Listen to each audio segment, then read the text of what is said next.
Lo intentamos y no para la próxima. Voy a No se compartir diga. una pantalla e iniciamos con la clase de hoy. ¿Listo? Sí, señor.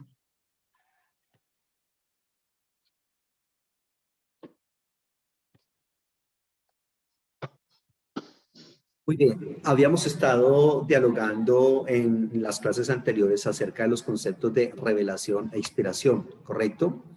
Y esa revelación e inspiración tiene como resultado esto que nosotros tenemos acá, que es el texto bíblico que nosotros conocemos. Y claro, recordemos que inicialmente para los judíos el canon que se acepta es el canon del Antiguo Testamento, que para ellos el canon del Nuevo Testamento no vale, ¿correcto? Que cuando la Biblia dice toda la escritura es inspirada por Dios y útil para redarguir, para instruir, para corregir, está hablando del Antiguo Testamento. En ese momento no hay Nuevo Testamento. Ahora, no significa que el Nuevo Testamento no sea inspirado. Claro que sí, nosotros entendemos que es inspirado y lo creemos y lo aceptamos de esa manera, desde una perspectiva teológica del cristianismo, ya sea cristianismo católico o cristianismo evangélico. Pero cuando se propone de que toda la escritura es inspirada por Dios, reitero, se está refiriendo al canon del Antiguo Testamento. En ese momento ni siquiera había canon del Nuevo Testamento. Y te dije que la revelación de Dios, digamos, como que da como resultado este libro, pero recordemos también nosotros algo muy importante, que la revelación de Dios no se agota en el texto bíblico. La revelación de Dios supera el texto bíblico, que este libro no es el único que ha escrito Dios, que Dios también, así como el ser humano ha escrito en diferentes materiales, el ser humano ha escrito en piedra, en cristal, en vidrio, en papel, en pergamino, eh, en papiro, bueno, en fin, en una cantidad de materiales. Dios también ha escrito. Y decíamos que, por ejemplo, podemos ver otro libro que Dios escribió, que es la famosa ley escrita en los corazones. Ese también es otro libro que escribió. Que otro libro que escribió es ese que dice en el Salmo 19:1. Cuando veo los cielos, los cielos cuentan la gloria de Dios y el firmamento anuncia la obra de sus manos. Entonces, todos esos son libros que Dios ha hecho, ¿correcto? Y ha escrito en diferentes materiales también el creador. ¿Listo? Entonces hay que tener en cuenta eso. Y de todas maneras también tenemos que tener claro que esa revelación e inspiración dan como resultado, reitero, por lo menos en un porcentaje, lo que conocemos nosotros como el canon bíblico. ¿Listo? Y para nosotros tener este libro así como lo tenemos, obviamente fue un proceso largo, denso, multifacético, que hay que analizar muchísimas circunstancias de ese proceso para finalmente decir, ya entiendo por qué fue y cómo fue que me llegó este libro que tenemos acá, porque nosotros sabemos, obviamente, y eso aparentemente sería una bobada decir lo que voy a decir, pero curiosamente mucha gente al parecer piensa que esto se dio así. Al parecer mucha gente piensa que esta Biblia bajó del cielo tal cual está y que una persona le empezó a ver esto, empezó a ojearlo y dijo, oiga, esto está como bueno, y finalmente dijo, pues yo me voy a dar a la tarea de reproducir esto. Bienvenida a la imprenta, y la Biblia fue el primer libro que se imprimió. ¿Listo? Pero no, realmente no es así. Eso tiene un proceso, reitero, largo, complejo, que tiene diferentes estadios, y todo eso hay que tenerlo en cuenta.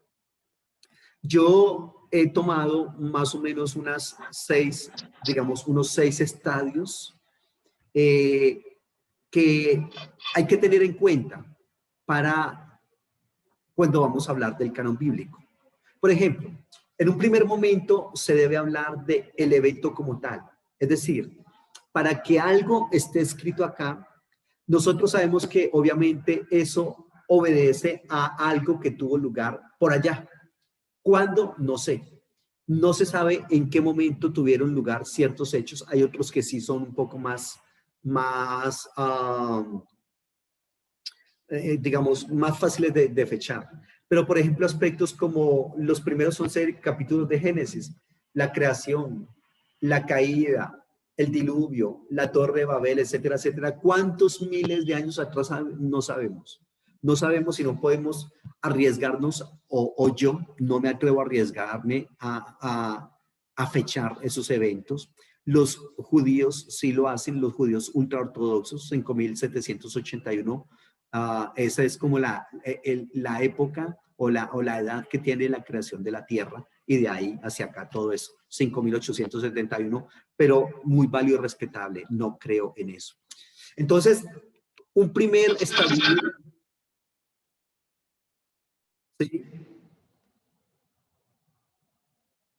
Hola, ¿me estás escuchando? Ahorita sí.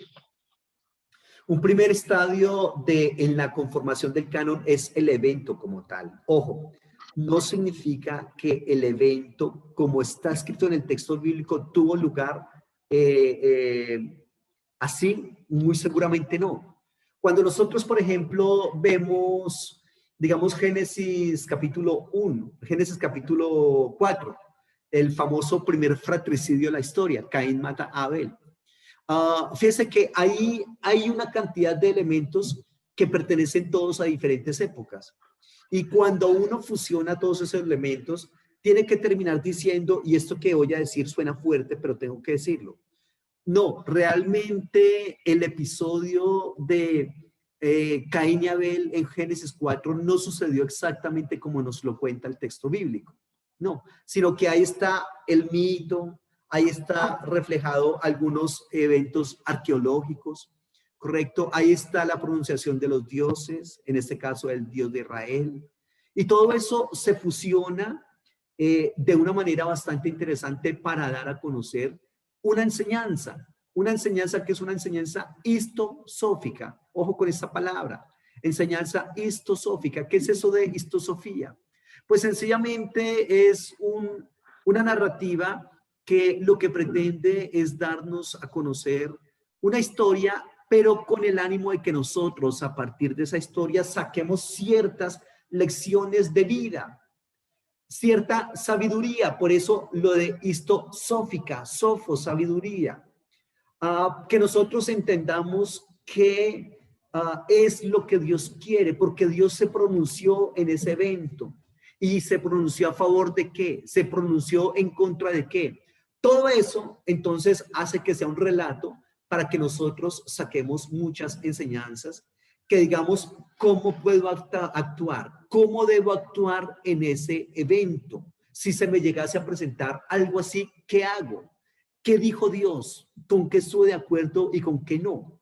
¿Correcto? Pero entonces, como le comentaba, todo eso se da desde una perspectiva en la cual el mito hace su aparición. Es decir, por ejemplo, Caín. ¿Qué significa Caín? Uno que maneja el hierro, uno que trabaja el hierro. Pero curiosamente, en la arqueología, la época del hierro se da en el 1300 antes de Cristo. Pero el evento de Caín y Abel tuvo que haber tenido lugar por allá, según los judíos, por allá en el año 5700 y pedazo de años. Entonces no hay una comparación. Aquí nos encontramos con un anacronismo. El nombre de Caín es un anacronismo en el texto. Pero también el texto le está echando mano a algo que ya se conocía por allá. Y se conocía porque había una guerra constante entre los pastores de ovejas y una guerra constante entre los agricultores. Ellos estaban peleando siempre. ¿Por qué? Porque los pastores les permitían a sus ganados que entraran y se comieran el sembrado del agricultor, y eso pues es bastante lamentable. Entonces había una guerra entre ellos, pero ¿cómo explican ellos eso? Ellos explican diciendo que hubo una mujer que era una diosa que tenía a dos dioses detrás de ella, Enkidu y Dumuzi. Enkidu y Dumuzi, que son pastores, o sea, son los dioses de los pastores y de los agricultores. Y resulta que ellos dos están peleando por esa mujer, ¿correcto? Pero ella finalmente tiene que decidir. Y decide entonces por el pastor de ovejas. Y por lo tanto, el agricultor, el dios de la agricultura, se levanta enojado. Entonces, ahí se echa mano a unos mitos, a unas historias anteriores, y el agiógrafo bíblico toma y lo aplica ahí. Pero todo esto, ¿por qué se lo estoy diciendo? Porque, reitero, ¿cuánto o qué tanto porcentaje de lo que nosotros tenemos en un escrito bíblico realmente sucedió tal cual como está el evento bíblico? Eso es muy importante que nosotros lo sepamos. ¿Qué tanto, digamos, sucedió tal cual como lo cuenta el texto bíblico? Pero bueno, entonces, por una parte está el evento como tal. Y otro aspecto que a veces la gente parece como no entender es que aparentemente se creyera como que si Caín está matando a Abel y el agiógrafo, que es el escritor sagrado, así se llama, agios, santo, sagrado, grafos, escritor o escritura. Entonces se le llama agiógrafo al escritor del texto bíblico. Algunas personas piensan que ese agiógrafo está aquí escondido detrás de un árbol agazapado y tomando nota de cómo es que Caín mata a Abel, pero realmente no es así. Sucede que el evento tiene lugar y que ese evento se empieza a contar de padres a hijos, ¿cierto? En algo que se conoce como la tradición oral. ¿Y por qué tradición oral? Porque Israel es una comunidad ágrafa, una comunidad sin escritura. Los israelitas sospechan de la escritura. Ellos prefieren la oralidad. Así es de que la escritura va llegando a Israel más o menos por allá en la época de David y posteriormente de Salomón. Ahí es cuando llega la escritura a Israel. Pero mientras tanto hay una cantidad de tradiciones orales que se han venido contando de padre, hijo, nieto, bisnieto, de generación a generación, reitero, solamente la oralidad. Por otro lado, entonces ya cuando llega lo que se conoce como la tradición sapiencial a Israel, que básicamente eso de tradición sapiencial es como un movimiento que llega a Israel en el cual la gente se preocupa honestamente por aprender, por capacitarse, por estudiar, y eso se conoce en Israel como la tradición sapiencial. Esa tradición sapiencial, uno de los resultados que da es que se empieza a colocar por escrito el texto bíblico.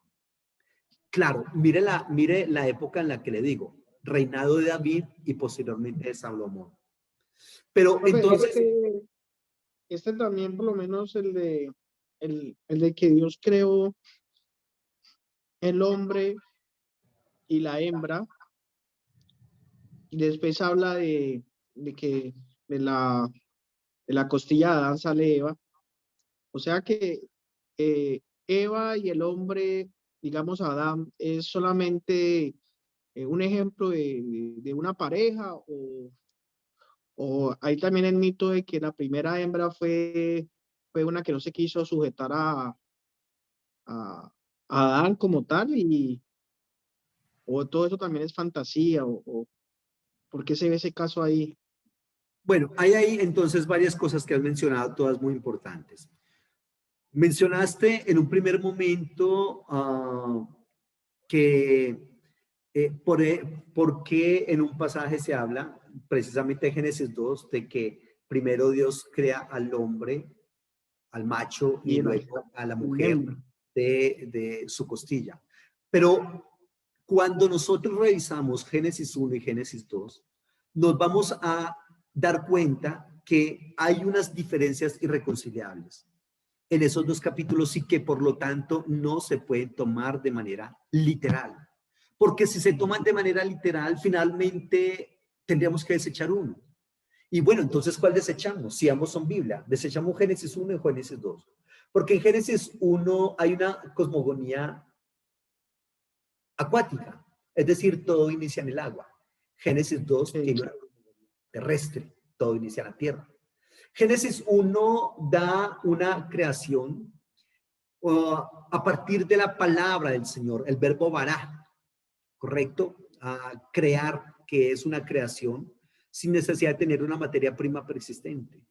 Mientras que Génesis 2 ya dice que el Señor creó, por ejemplo, en el caso de los hombres, reitero, primero hace un muñequito, ¿no? Un muñeco y luego sopla en él aliento de vida. Pero eso lo dice en el 2. En el 1 dice que lo creó con la palabra de su boca y que los Sí, creó simultáneamente al hombre y a la mujer. En Génesis 2 exacto. crea primero al hombre y después a la mujer. Ya la vemos.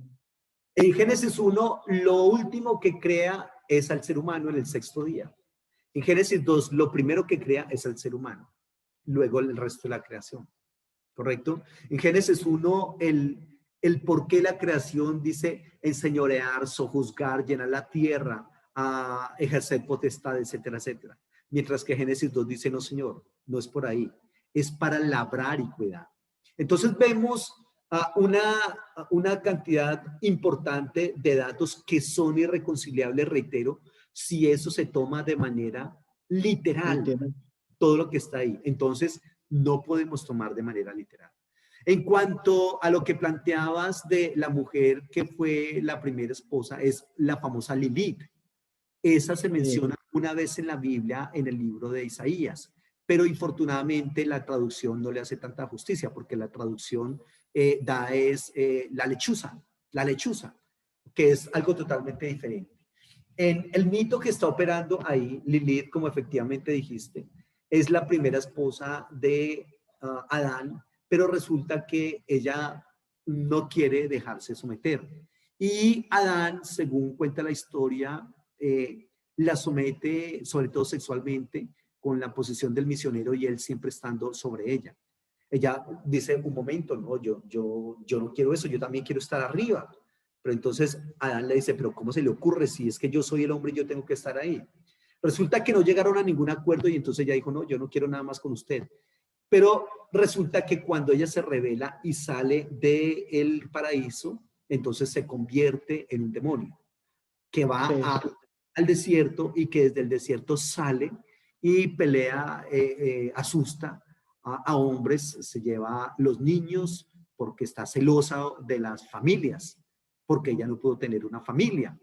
Y las canciones de cuna, recordarás una canción de cuna que decía, duérmete niño, duérmete ya, que viene el coco y te llevará. Se sí, cambió la palabra coco, pero la original es duérmete niño, duérmete ya, que viene Lilith y te llevará. ¿Ya? no, Entonces, es sencillamente la historia de esta digamos, figura femenina que tiene estas características que les estoy comentando. ¿Ya? Y claro, más adelante obviamente iremos a ver de manera más cuidadosa que tenemos que también tener en cuenta que no es solamente una pareja, sino que cuando Dios crea al Adán, que es Adán, género humano, raza humana, humanidad. Y entonces eso hay que tenerlo en cuenta. Muy bien, entonces hemos hablado del evento como tal, luego hablamos de la tradición oral, esto solamente se los estoy mencionando hasta ahora. Luego esa tradición oral que empieza a colocarse por escrito. Reitero, aquí hay algunos pasajes eh, muy antiguos, por ejemplo, Éxodo 15, cuando el pueblo de Israel termina de pasar el mar de los juncos y sale María, la hermana de Aarón, danzando y todas las doncellas. Ese es un momento muy interesante, pero no está reservado o no está, digamos, escrito tal cual se da ahí como hemos venido planteando. Entonces viene una tradición escrita que se va dando, reitero, con el tiempo. Por ejemplo, le dije que uno es el de Éxodo 15, en el paso del mar de los juncos. Otro texto muy antiguo que está surgiendo, que estaba circulando en ese momento era Débora, de la historia de Débora y Baraj, el canto del libro de Números, en fin. Pero posteriormente, entonces, se va colocando por escrito todas esas historias hasta que llegan a lo que se conoce como el canon establecido. Que ese canon establecido, bueno, reitero, estoy mencionando solamente esto y ahorita amplío todos estos conceptos. Pero por otro lado también tenemos que ver que también forma parte del canon el creyente que se deja interpelar por la escritura. Eso es muy importante. ¿Por qué? porque definitivamente ese Dios que actúa en inspiración en la Biblia, también lo hace con el ser humano que se acerca al texto bíblico a leerlo. ¿Para qué? Para que ese ser humano se deje interpelar por el texto bíblico y termine finalmente adorando, digamos, al Señor ahí. Muy bien. Preguntas de lo que hemos hablado hasta el momento. No. Entonces, por otro lado, la iglesia pues tuvo una necesidad pues imperiosa, obviamente. ¿Por qué? Porque están circulando muchísimos documentos. Ojo, son más los textos apócrifos que los mismos textos canónicos. Cuando nosotros hablamos de textos apócrifos, recordemos que hay tres conceptos: los libros canónicos, los libros deuterocanónicos y los libros apócrifos. Se habla del canon, este canon que nosotros tenemos, que se conoce con el nombre de palestinense. Ese es el canon palestinense. Pero hay otro canon que es el canon helenístico.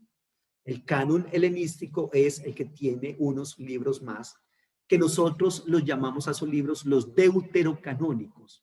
Deutero significa segundo canon, ¿correcto? Y por otro lado, hay entonces también otra posibilidad, y es que hay unos libros que se llaman los apócrifos. Una cosa es deuterocanónicos y otra cosa es los apócrifos. Los deuterocanónicos por lo menos están en uno de los dos cánones que estamos hablando. Los apócrifos son libros que en alguna época de la historia circularon, ¿correcto? Pero que cuando se decidió establecer el canon, entonces se dijo, este sí y este no. Este episodio sí y este episodio no, este personaje sí y este personaje no. Entonces, la iglesia tiene necesidad de especificar cuáles son los libros a través de los cuales el Señor comunicó la revelación al ser humano. ¿Cuáles libros vamos a leer nosotros en medio del tiempo que vamos a estar acá? Eso es bastante interesante. ¿Listo? El canon, entonces, como le comento, va a incluir o va a estar conformado por los libros que nosotros como cristianos, ya sea cristianos evangélicos o cristianos católicos, consideramos como inspirados por el Señor. Recordemos que la inspiración se da cuando el Señor quiere transmitir su revelación al ser humano, y entonces lo hace de esa manera. ¿Listo? Pero entonces ahí está. El cristianismo necesita sacar esos libros que ellos consideran canónicos. Y en ese proceso hay muchos otros libros que se quedan ahí, que reitero, en alguna época de la historia recibieron protección porque se necesitaba entonces saber cuáles eran los canónicos, pero asimismo se necesitaba también saber cuáles no eran. Y los que no eran terminaron fuera del canon bíblico. Pero reitero, son muchos más los libros apócrifos que los mismos canónicos. O sea, si uno lo mira en un plano más de análisis, sería más como más creíble es la parte incluso del Nuevo Testamento, porque si nos miramos de la parte del Antiguo, hay muchas cosas que pueden se puede haber añadido, ¿no? Por el tiempo de descubrimiento, por la cantidad de libros. Estoy equivocado. No, o sea, es totalmente lo cierto, y es un tiempo muy extenso para el Antiguo Testamento. Recordemos que te dije que había unos escritos muy antiguos, que es, por ejemplo, el cruce del Mar de los Juncos. Más o menos eso está en el 1300 antes de Cristo. O sea que la escritura, el ejercicio de escritura del canon veterotestamentario tiene más de 1000 años, 1200, 1300 años escribiéndose, reitero, hasta la época de Cristo, ¿ya? Es decir, se empezó a escribir en 1500 años antes de Cristo. Eso Jesús en algunos pasajes dice de que en el tiempo que estaba en la iglesia no conocían al Dios de él, ¿no? Como diciendo pues que, o sea, él no está descartando el Torá ni está descartando el antiguo, pero prácticamente decía que no lo seguían realmente a él, o sea, que podría ser que no estaba todos los datos ahí o había confusiones o Este es otro haciendo. asunto muy interesante. Porque una cosa es que el canon esté ahí, pero otra cosa es que nosotros lo leamos y lo apliquemos y lo practiquemos en nuestra vida. Me parece que por ese lado va el reclamo del Señor a su pueblo Israel. ¿Correcto? Entonces, ah, te estaba diciendo que más o menos el canon del Antiguo Testamento dura pero mínimo 1300 años su proceso de escritura del Antiguo Testamento. Del Nuevo Testamento, el primer libro que se escribió de ese canon fue Primera de Tesalonicenses. No fueron los Evangelios, fue Primera de Tesalonicenses. Año 55 antes de Cristo. Pero el último libro que se escribió fue Apocalipsis, que fue en el año 100 antes de Cristo. O sea que más o menos son 55, 60 años. Ahora bien, en la actualidad se habla de que lo que anteriormente se le atribuía a Pablo, como los escritos paulinos, eso ya no se le puede atribuir, dicen los conocedores del pensamiento paulino y de la iglesia, sino que algunas de esas cartas las habrían escrito eh, personajes que fueron discípulos de Pablo o estudiantes de Pablo y que en un momento dado, entonces ellos también escriben y eso se llama entonces epístolas de segunda y de tercera generación. Reitero, desde esa perspectiva significaría que no necesariamente Pablo escribió todas las cartas apostólicas, sino que él escribió algunas y sus discípulos escribieron otras y sus discípulos de discípulos escribieron otras. Si eso fuese así, hablando digamos, de cartas de segunda y tercera generación, si eso fuese así, la escritura del Nuevo Testamento se iría por allá hasta el año, digamos, 200 antes de Cristo, exagerando, pero le voy a colocar esa fecha, 200 antes de Cristo. Y yo le dije que nosotros somos, que el Antiguo Testamento está ¿cuánto tiempo? Para el Nuevo Testamento, más o menos el canon se termina de escribir en el 200 antes de Cristo. Para el Antiguo Testamento fueron más de 1200 o 1300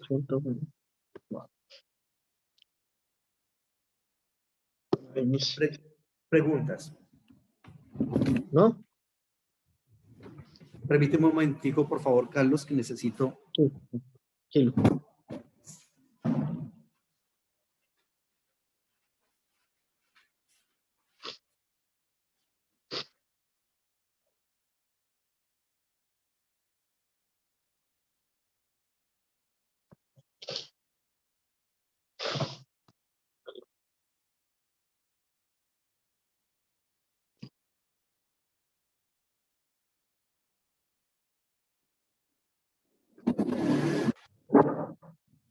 Se me había olvidado traer agua y es necesario tomar agua mientras que dialogamos tanto. Muy bien, entonces se tiene esa perspectiva. ¿Listo? Y decimos que el canon entonces incluye los libros que el cristianismo ha considerado como inspirados por el Señor para transmitir su revelación, o por lo menos parte de su revelación, como hemos venido dialogando. Y también entonces decimos que el canon son algunas definiciones de canon.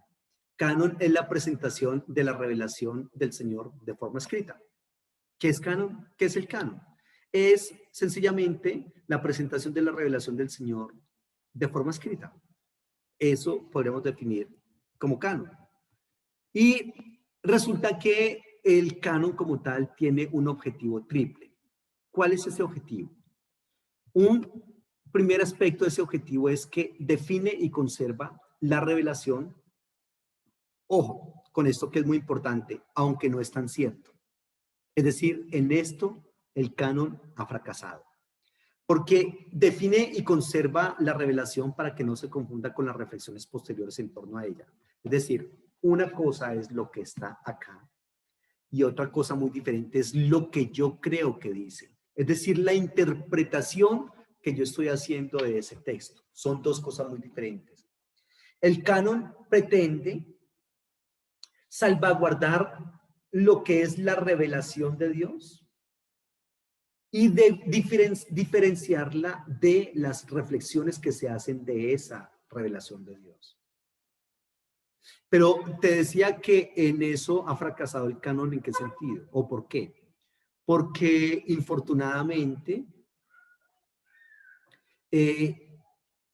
la dogmática tiene un lugar de mucho privilegio y a veces se prefiere la dogmática al mismo texto bíblico. ¿Qué es un dogma? Básicamente un dogma es, palabras más, palabras menos, una afirmación innegable de un principio discutible. Hay un principio, pero es un principio discutible porque tiene varias hipótesis. Frente a esas 2, 3, 4 hipótesis, entonces yo tomo una postura y digo, para mí me parece que esta es la más adecuada. Eso lo convierte en dogma. Pero muchas veces el dogma está sobre el texto bíblico.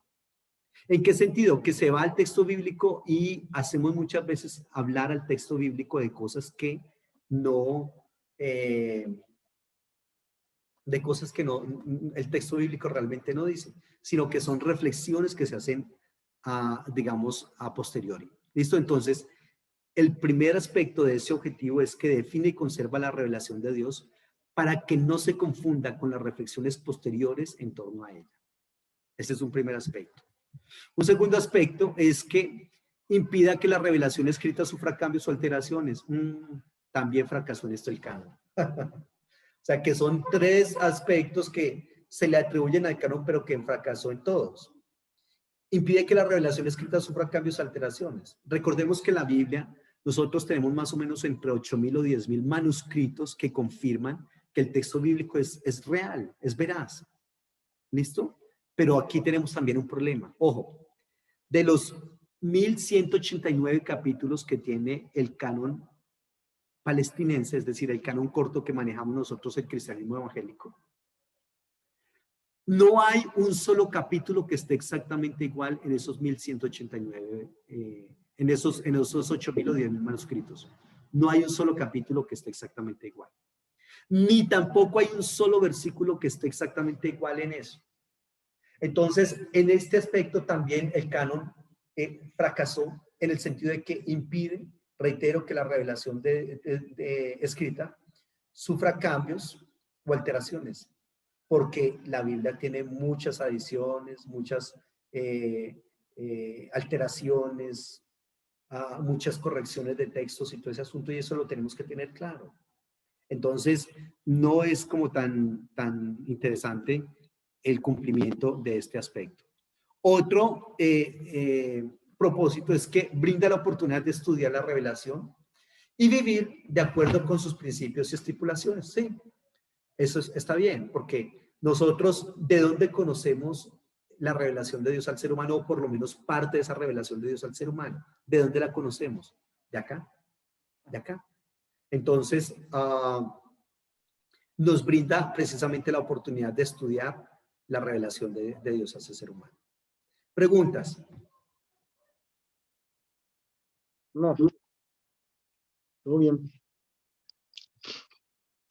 Muy bien. ¿De dónde viene el término canon? Esa es obviamente una palabra semítica. Recordemos que hay varios idiomas semíticos, ¿cierto? Precisamente el hebreo, el arameo, el ugarítico, en fin. ¿Y qué significa el término canon? Significa caña, también significa vara larga o listón. Esta era una manera en que tomaban medidas los albañiles y los carpinteros. Por favor, leamos Ezequiel 40, versículo 3 y 5. Ezequiel.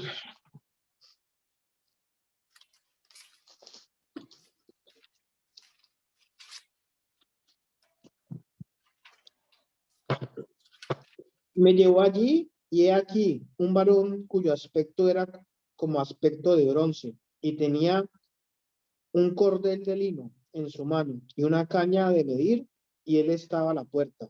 Y me habló aquel varón diciendo: Hijo de hombre, Mira con tus ojos y oye con tus oídos, y pon tu corazón a todas las cosas que te muestro, porque para que yo te las mostrare, así ha traído, aquí cuenta todo lo que vas a la casa de Israel. Y he aquí, un muro fuera de la casa y de la caña de medir, que aquel varón tenía en la mano, y era de 6 codos, de codo y palmo menor, y medio al espesor del mundo, y una caña y una altura de otra caña.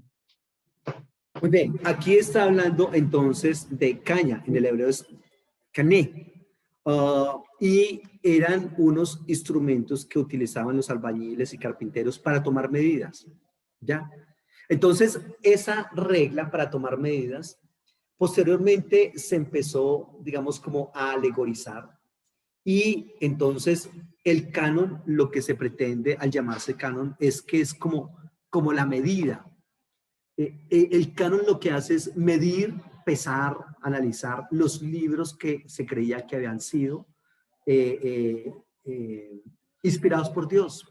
Los analiza, los pesa, para decir, este libro sí pasa o este libro no pasa. ¿Ya? Entonces, por eso viene el término canon del término caña, que está ahí en el texto bíblico. Y tiene también otros sinónimos, por ejemplo, regla, o también norma, ley, límite, lista, índice. Cualquiera de esas palabras sirve para hablar del concepto de canon. Es decir, tiene estos sinónimos. ¿Listo? Muy bien. Listo. Y luego la palabra cané, que es hebreo, entonces se tradujo al latín con el término canon. Y así también entonces nos trajo al español. ¿Listo? Y como te comento, entonces el término como tal, el concepto, se torna metafórico para definir cuáles deben ser exactamente las reglas para que un libro sea, digamos, aceptado canónicamente.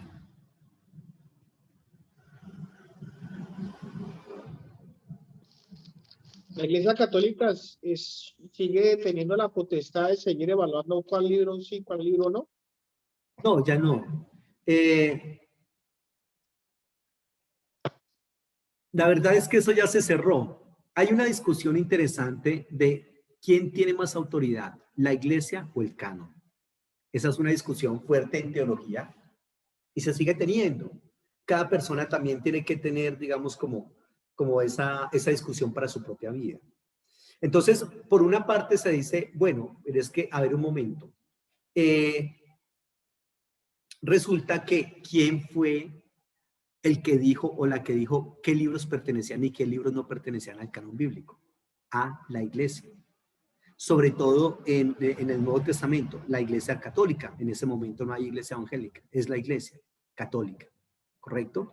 Entonces se dice, bueno, pero perdón, si es que la iglesia tiene, digamos, la potestad de decir cuáles libros pertenecen al canon y cuáles no, perdón, tiene más potestad que el canon, ¿ya? Entonces, por otro lado, se dice, no puede ser que la iglesia tenga más potestad del canon. Entonces, lo que se plantea es que la iglesia indica cuáles serían los libros canónicos y posteriormente renuncia, digamos, como a su dignidad y se somete voluntariamente al canon bíblico. Eso es lo que se propone. ¿Ya? Ya. Entonces, de todas maneras, el canon contiene los libros que nosotros consideramos normativos, autoritativos para la fe judía, para la fe cristiana.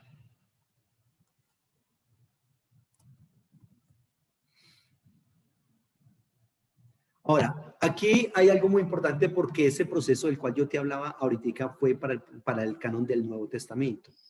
Bueno, y para el canon del Antiguo Testamento, recordemos que la mayoría de libros, o todos los libros del canon palestinense, esos los colocan los judíos en un concilio que se llama el concilio de Jamnia en el año 100 después de Cristo. Concilio que la Iglesia Católica obviamente no acepta. Ellos dicen eso fue una reunión así ahí toda informal y esto, mientras que los judíos dicen, no señor, eso ahí estaban los rabinos más reconocidos, etcétera, etcétera. ¿Listo? Entonces es muy seguro que cuando hablamos del canon del Antiguo Testamento, entonces hacia el siglo I después de Cristo, que fue que se dio esa asamblea en Jamnia con estos personajes. Eso significa que la Biblia, si se puede hablar de Biblia, que Jesucristo leyó, pues sencillamente era algo que, digamos que se ofrecía como tal, y paré de contar, pero sufrió un proceso bastante interesante ahí. ¿Listo? Profe, qué postura está usted con esto de que en Israel ya apareció el enviado de Dios, que dicen que es el Mesías? No, eso es falso. Eso es falso porque es que hay unas situaciones que ni siquiera los judíos son los que dicen eso. Es una persona muy brillante, es una persona de una capacidad enorme, se sabe toda la Torá de memoria, y se sabe varios Wow. escritos de memoria, y es una persona muy brillante, y por lo tanto se pensaba que ese iba a ser el faraón, perdón, eh, Mesías. el Mesías, y pues así sencillamente se trabajó, pero realmente no es así. Los mismos judíos Claro. lo han aclarado que no es. Muy bien. El término canon, mire la fecha que le voy a dar. Fue utilizado ese término canon por Atanasio de Alejandría en el 367 después de Cristo. Siglo IV después de Cristo. Ojo, en el siglo IV después de Cristo es que se viene a acomodar el canon del Nuevo Testamento diciendo esto sí o esto no. ¿Ah? Wow. Esto es muy tardío. Para nosotros puede ser mucho tiempo atrás, pero no.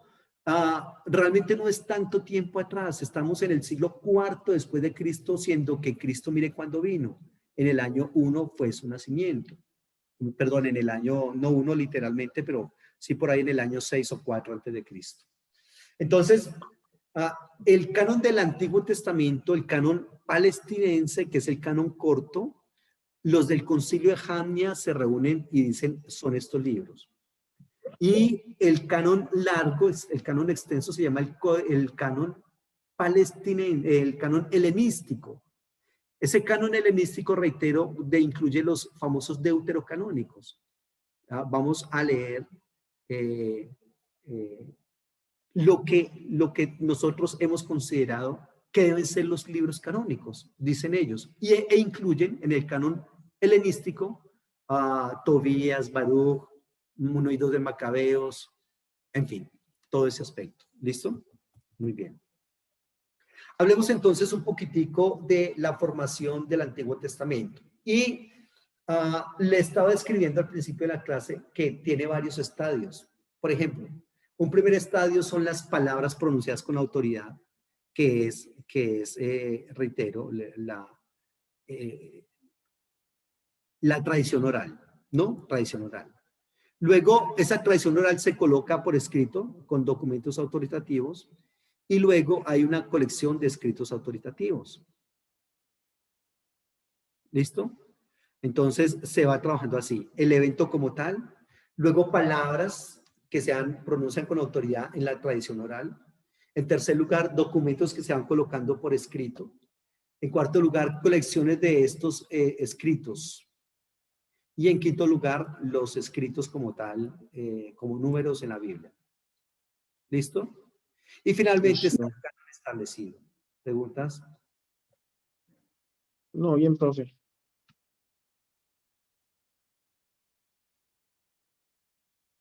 Hablemos un poquitico de las palabras pronunciadas con autoridad. Este periodo va desde Moisés hasta David. ¿Te acuerdas que te había dicho que es David con el que se va a iniciar la tradición sapiencial? Entonces, esos reyes empiezan a manejar los conceptos gubernamentales, ¿ya? Entonces, el de las palabras pronunciadas con autoridad, o lo que se conoce también como tradición oral, es un periodo que va más o menos desde Moisés hasta David. ¿Y por qué digo acá desde Moisés? Porque realmente no es como tan así. Pero desde Moisés significaría entonces desde el Pentateuco. Pero como nosotros sabemos que Pentateuco no es el único libro que vio, digamos, un único autor, que sería Moisés, no. Hay que tener en cuenta eso. Entonces ahí está la tradición oral, la oralidad de la cual te hablaba hace un momento atrás. Y reitero, no significa que no hubiese obras muertas, sí las hay, pero le fue, sí las había, pero no era la generalidad. Eran obras, digamos, como escritas muy, digamos, como que circulaban así, pero no era, digamos, la generalidad. ¿Listo? Muy bien. Para el pueblo de Israel, el principio del canon es la ley del Señor. La ley del Señor. Esa es, digamos, como el principio del canon para el pueblo de Israel. O sea, que de ahí toque tener como muy en cuenta toda esa parte. Entonces, en esto que estamos hablando, que las obras muertas, quiero decirte que Dios pronunció esas palabras que el pueblo se comprometió a cumplir, pero que el pueblo realmente no lo cumplió y finalmente eso, digamos, en cierta medida murió. Murió porque por lo menos murió en el corazón del pueblo. Entonces, ahí hay que tener en cuenta eso. Leamos, por favor, Éxodo 24, 3 y 4. Éxodo 24, 3, 4. Y Moisés vino con todo al pueblo, todas las palabras de Jehová y todas las leyes. Y todo el pueblo respondió a una voz y dijo, haremos todas las palabras que Jehová ha dicho. Y Moisés escribió todas las palabras de Jehová y levantándose de mañana edificó un altar al pie del monte y 12 columnas según las 12 tribus de Israel. Entonces, el Señor pronuncia, Él dice unas palabras y palabras que luego Moisés las puso por escrito, según dice ese pasaje. Cuando dice acá que Moisés colocó, que no dejó de escribir hasta que no terminó el libro, no significa que lo haya escrito todo, la verdad. Ni tampoco es decir, que no lo haya escrito todo, por una parte, ¿cierto? Y por el otro lado, también hay que tener en cuenta que Moisés como autor del Pentateuco, eso ya hace mucho tiempo está revaluado.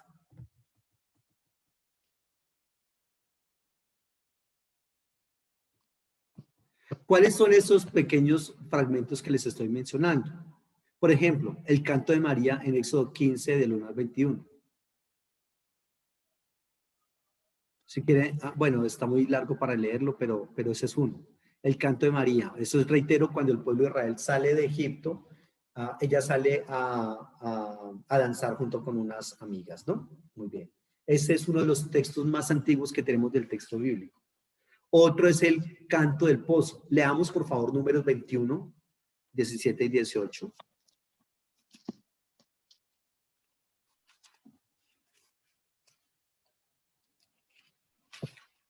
Número 21, 17, 18. Entonces cantó Israel este cántico: sube, oh pozo, al cantar, pozo el cual cavaron los señores, los cavaron los príncipes del pueblo, y el legislador con su básculo del desierto vieron a Mataná. Muy bien. ¿Qué era ese, cierto? Entonces, ese texto es uno de los más antiguos que se tiene de la Biblia, ese que acabamos de leer. Eran fragmentos que circulaban, ¿no? Otro bien interesante es el cántico de Débora, en Jueces capítulo 5, versículos 1 al 31. Ese es otro de los textos más antiguos que se tienen. ¿Se acuerdan dónde está Débora? Débora está en el 1300 antes de Cristo. Perdón, bueno, 1300 es el Éxodo. Débora está más o menos en el entre el 1200 y el 1050 a.C., que esa es la época de los jueces. Pero entonces, eso es muy importante. Es uno de los textos más antiguos que se tiene. Y Génesis 1 y Génesis 2. Ahí está, incluso los primeros 11 capítulos que son míticos. Ahí entonces están también como textos de lo más antiguo que se tiene por escrito. Por escrito. ¿Listo? Muy bien. Ojo con esto. Esto es muy importante. En esa tradición se refleja cómo Israel toma de Canaán, de Ugarit, de la Mesopotamia, mejor dicho, de muchas culturas, leyes, ciertas sagas, mitos, los toma y los transforma para expresar su propia fe.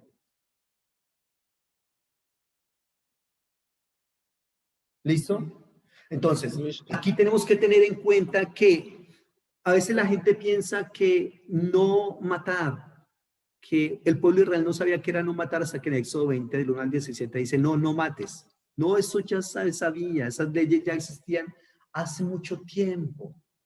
Esas leyes estaban en el código Hammurabi, en el código hitita, en el código urrita, en el código mesopotámico, egipcio, ya circulan esas situaciones. No solamente eso, la teología ellos la van construyendo a partir de lo que tienen en otros lugares. No solamente eso, sino que también, digamos, hay como leyes, narrativas, mitos, costumbres. Mejor dicho, en conclusión tengo que decirte, y así que suene muy fuerte, pero que Israel no tiene absolutamente nada, original de él. Y cuando digo nada es que la verdad no. En alguna época de la historia yo creí que de pronto algo así, por ejemplo, como la circuncisión, eso debe ser lo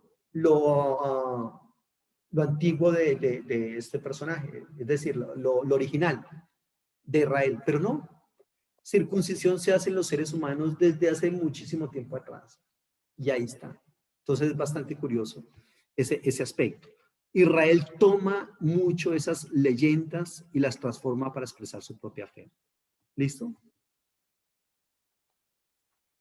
Ahora también hay algo que le he venido diciendo, que el florecimiento literario inicia con David y se perfecciona con Salomón. Entonces, muchísimo éxito para las personas que empiezan a escribir. Eso fue lo que pasó allá. Entonces, hay un florecimiento literario muy, muy importante. Bueno, la verdad, entonces da como resultado, si hablamos carnalmente, pues, lo que nosotros tenemos, por lo menos en cierta parte del texto bíblico. Entonces, aquí surgen, en el reinado de David y Salomón, las primeras partes de la Biblia en forma escrita. Antes de eso, no la había. Antes de eso, era muy complicado. Luego viene un segundo aspecto, que son los documentos autoritativos. Se pueden fechar más o menos entre el 930 y el 586. Eso es, bueno, el siglo X hasta la caída del imperio. Pero entonces, en esa época hubo una gran agitación política, militar, y bueno, hay algunos libros que se colocan por escrito. Entonces, recordemos nosotros que, por ejemplo, subía a reinar un rey, y ese rey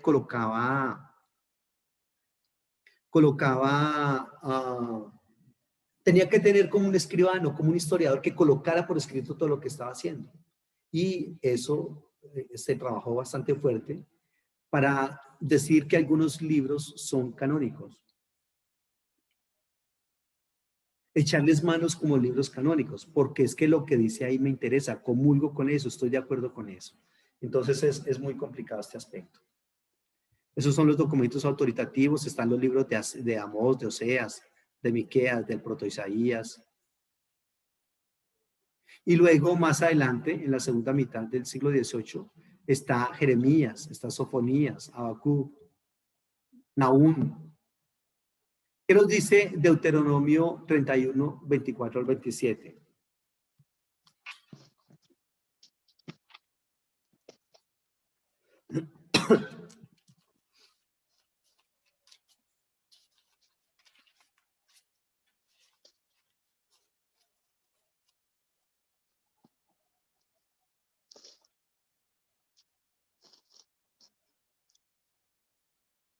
Leámoslo, por favor, Deuteronomio 31.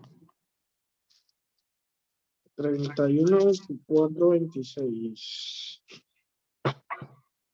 Y cuando acabó Moisés de escribir las palabras de esta ley en un libro hasta concluirse, dio órdenes Moisés a los levitas que llevaran el arca del pacto de Jehová, diciendo: tomad este libro de la ley y ponedlo al lado del arca del pacto de Jehová vuestro Dios, y esté allí por testigo contra ti.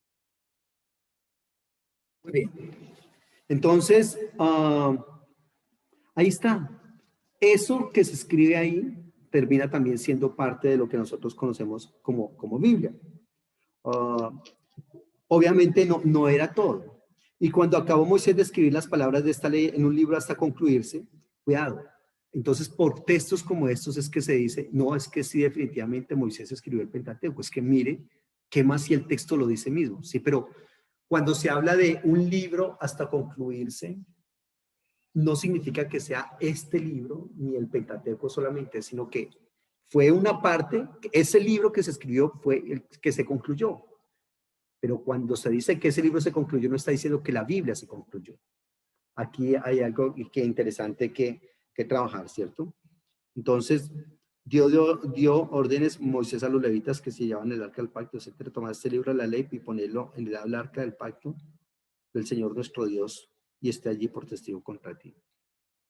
Nosotros sabemos entonces que toma este libro de la ley y ponlo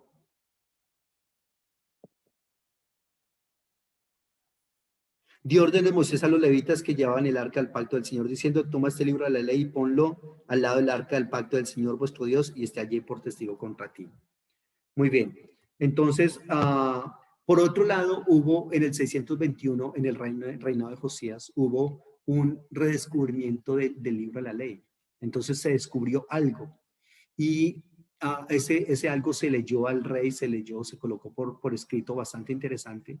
Y la idea es enseñarle a muchas personas ese aspecto. Entonces hay un reinado de Josías entonces él está reparando el templo. Y en ese reparar el templo, de un momento a otro encuentran este libro y lo sacan, lo leen, el pueblo entra en un avivamiento y fue algo espectacular. ¿Listo? Entonces, pero hay que tener en cuenta entonces cuándo fue ese descubrimiento, 621 a.C. Eso es lo que se conoce, este documento es lo que se conoce como el escritor deuteronomista.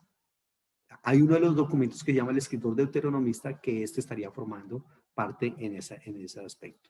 Muy bien, ahí están también los libros de Segundo Reyes 22-23 que fueron escritos más o menos por esa época. Y Josías entonces dice, no, yo quiero que se lea el templo, se llega a reparaciones, etcétera, etcétera, y bueno, quedamos así. ¿Listo? Muy bien.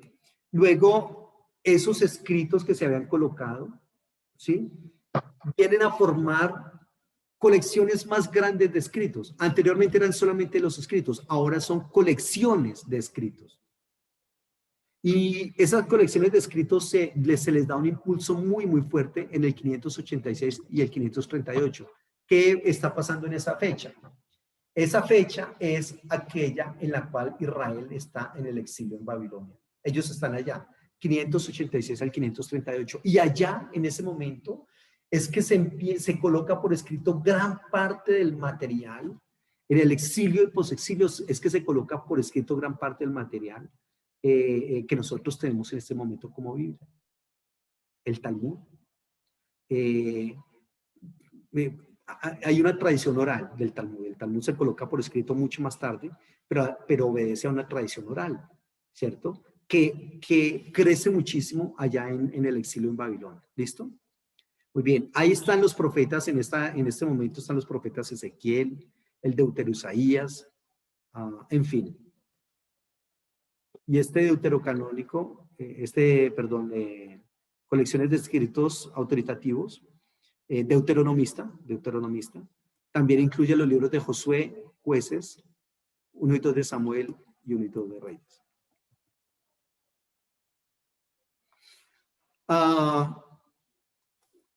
Nosotros tenemos tres grandes divisiones en el canon veterotestamentario.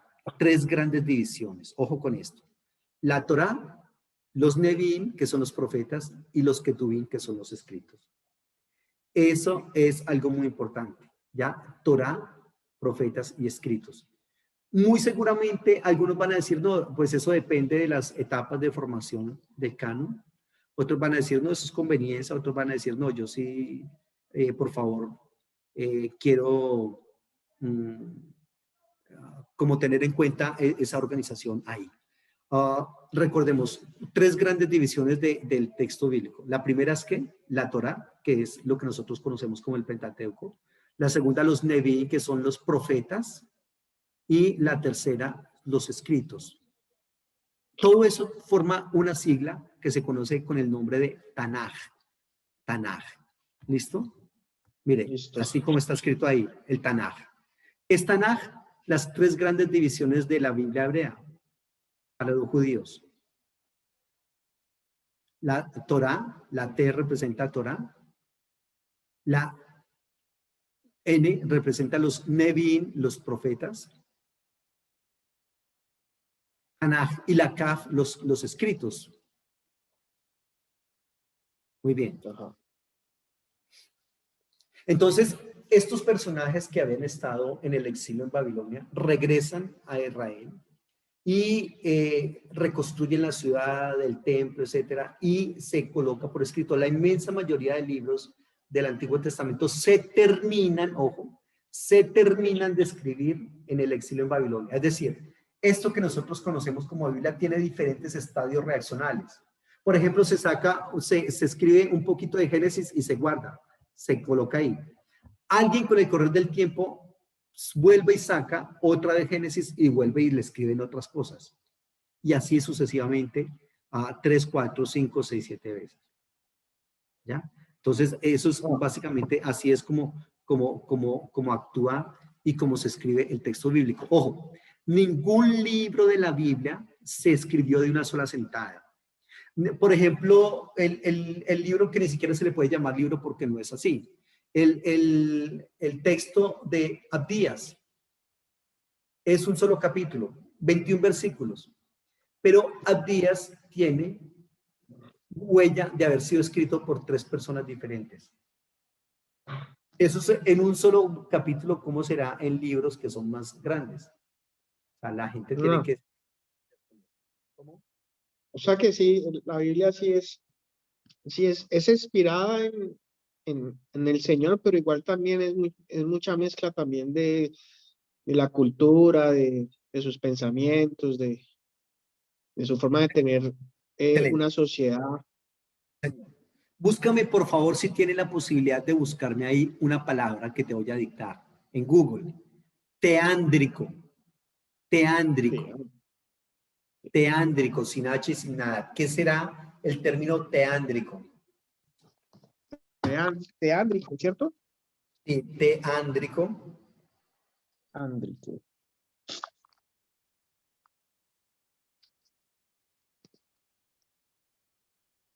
Teándrico.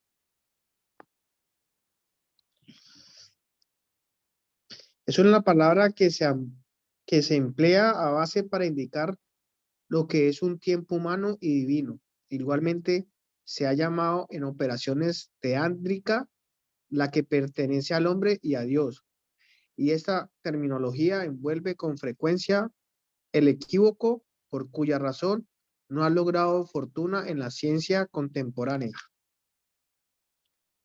Ahí está. La Biblia es una obra teándrica. ¿Qué significa, según lo que acabaste de leer? Que es un producto entre Dios y el ser humano. De ahí que lo que decíamos nosotros anteriormente, la Biblia contiene o llega a ser la palabra de Dios. Para mí, qué pena dejarte ver el pensamiento así. Para mí la Biblia contiene la palabra de Dios, porque también contiene palabras de hombres. Y eso hace que sea una obra teándrica. ¿Ya? Muy bien. Entonces, esos judíos que regresaron del exilio son los que terminan de escribir esa parte. Los libros que de pronto se les dice que son los más tardíos, es decir, los últimos que se escribieron de este canon, son, por ejemplo, los libros de Job, curiosamente, los libros de Daniel. Daniel se cree que se terminó de escribir por allá en el siglo segundo antes de Cristo. Daniel. A nosotros nos enseñan que fue un libro que escribió Daniel cuando estaba ahí en Babilonia. No, él escribió algunos apartados, pero todo el libro no todo el libro.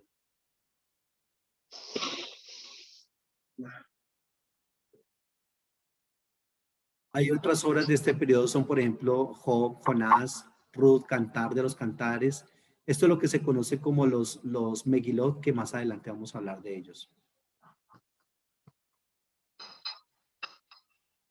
¿Listo? Bueno, muy bien. Otros libros son, por ejemplo, Salmos, Proverbios y Job. Todos esos libros son poéticos y devocionales, que eso se terminó, reitero, de escribir en el posexilio. Veamos acá entonces algún ejemplo de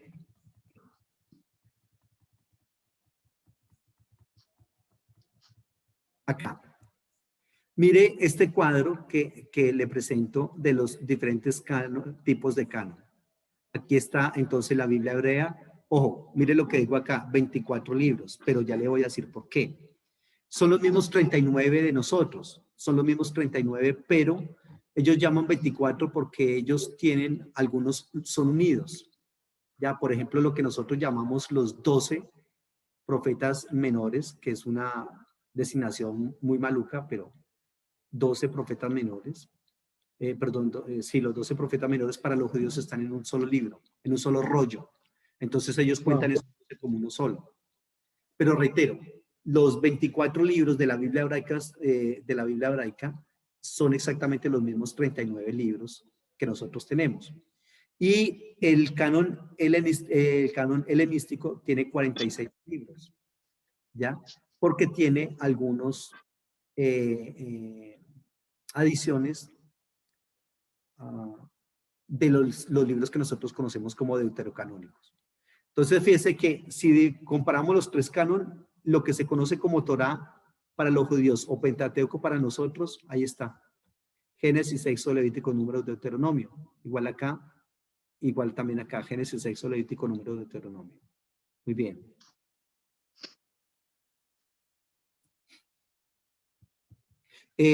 Por otro lado, entonces están los profetas anteriores. Ojo, ¿cuáles son los profetas anteriores para los judíos?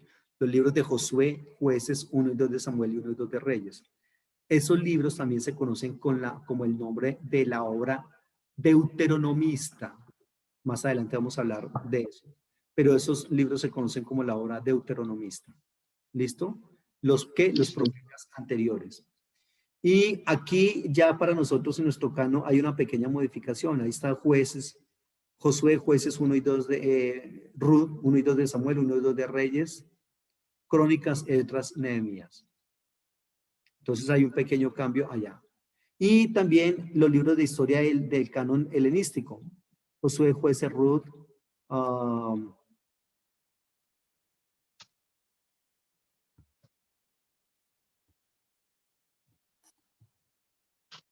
mire los libros que tiene además el canon del norte, el canon de los judíos.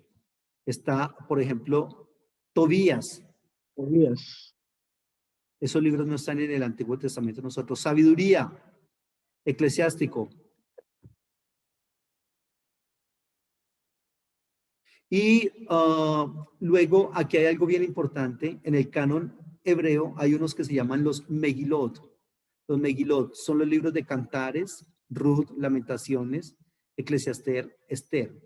Esos libros de Megilot tienen una característica muy importante y es que se les llama precisamente así, los Megilot, ¿ya? Y lo que se hace es que se escriben, perdón, se leen en ocasiones especiales de Israel. Aquí están, son estos, miren. Hay 5 libros que se encuentran en distintos rollos y se leen por separado en diferentes celebraciones de Israel, ¿cierto? ¿Cuáles son esos? Cantar de los Cantares para la Pascua, Ruth en Pentecostés, Lamentaciones en el 9º día del mes de Ab, el día que fue Jerusalén destruida. Ahí se lee Ruth en Pentecostés. Y Eclesiastés en la fiesta de los tabernáculos, Esther en Purim. Y entonces a estos 5 se les conoce, reitero, con el nombre de los Megilot y significa rollos, por los rollos en los cuales se coloca eso para que no se vayan a deteriorar. ¿Listo? Muy bien. Listo. Ok, y ya para cerrar este aspecto, nos quedaría hablar un poquitico de los idiomas de la Biblia, pero de eso hablaremos la próxima clase, ¿listo? Listo. Entonces, estamos en contacto y luego, reitero, hablamos de los idiomas de la Biblia de manera un poquitico detenida de todo ese asunto. Entonces estamos en contacto. Ah, mañana, ¿no? Mañana es... no, perdón.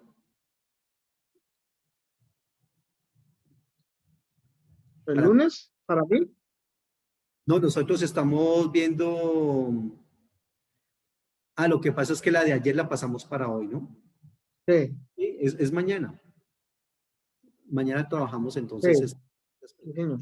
Bueno, listo, ok. Entonces estamos en contacto. El Señor te bendiga, que esté muy bien. Amén. Listo, profe. Gracias. Cuídate.